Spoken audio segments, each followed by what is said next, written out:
look at in the case of bond price, the numerator, which is 1,000, is fixed.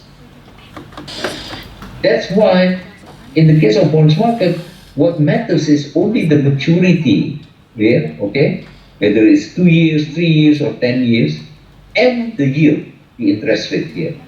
But in the case of stock price, what matters is not only the yield and the maturity, but also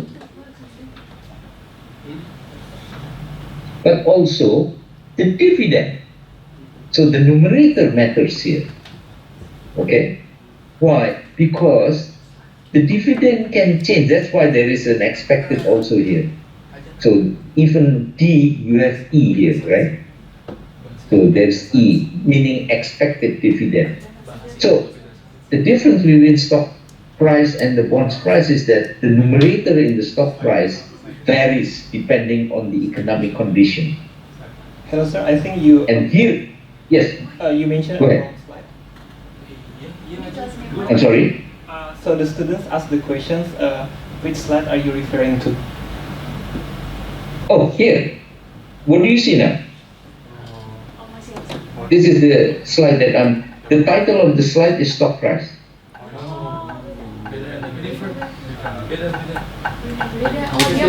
I don't understand. What is the question again?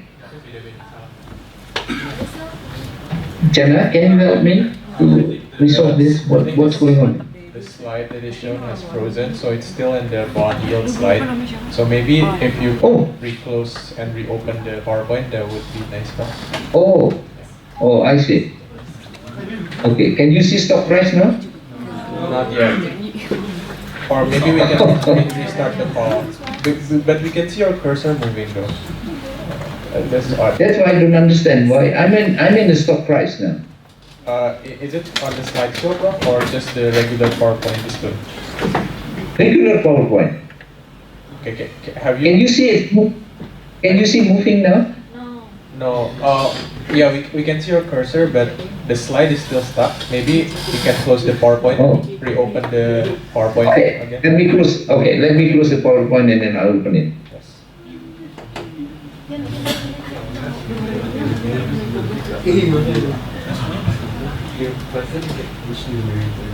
Can you see now? No, Prof. I think it's frozen. Maybe we can restart the call. Oh. Yeah. Okay. All right. So that you mean we cut off the line, right? Yes, Prof. Thank you. Okay. And R is constant. Now compare this with this. Here the numerator keep changing, but here the numerator is constant. But look at the denominator, it's all the same here.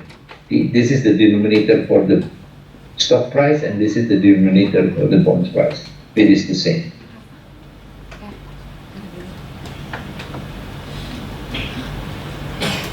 Okay, this is just in the case of arbitrage, So basically, if you have $1 money, you have to make the decision whether it is better for you to buy the 1-year bond or to buy stock. And then you sell the stock next year. Okay, so that's basically a simple algebra here. Okay, so I don't want to. Now, by the way, this is the trend of the Indonesian bond yield and the Indonesian stock index up to March. Oh yeah, until yesterday actually. Yeah, this is from March the 2nd here. I took it from the March the 2nd here. So it's very recent actually. So this is what happened with the bond yield. So the bond yield has been declining, okay? But then, I guess this is because of the coronavirus, boom, jump up, okay?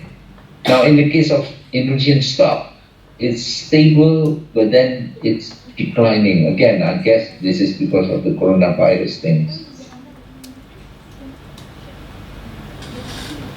Oh, and this is the amount of the bonds, Indonesian bonds sold by the foreigners here.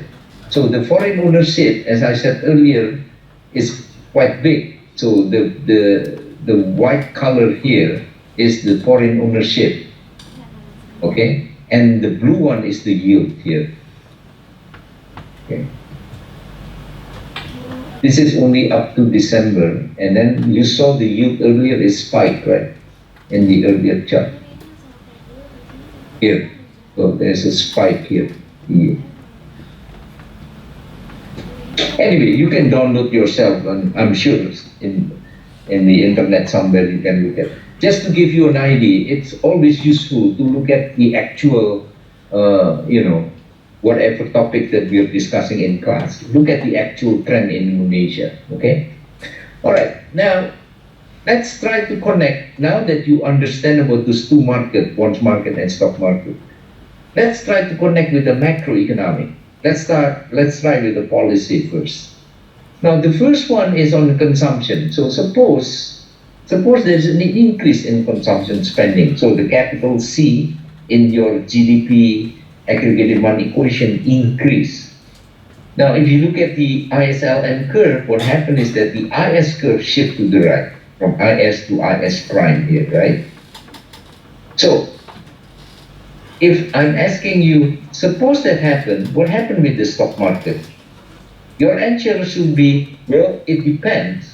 Depends on what? Depends on whether Bank Indonesia or the central bank will respond to the increase of the consumption or not. Let's assume the central bank respond.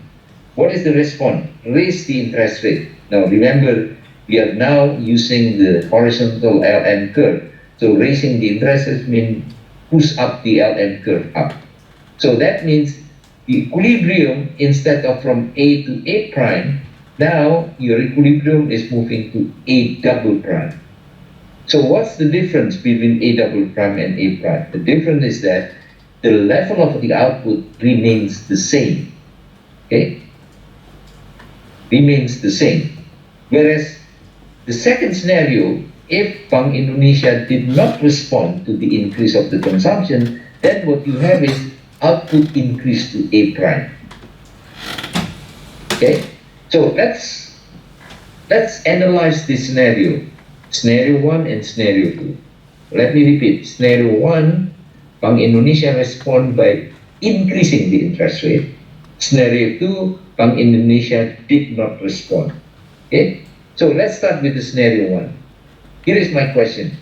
Suppose this happened, so consumption increased, but Bank Indonesia did not respond. Answer this question. What happened with the stock market?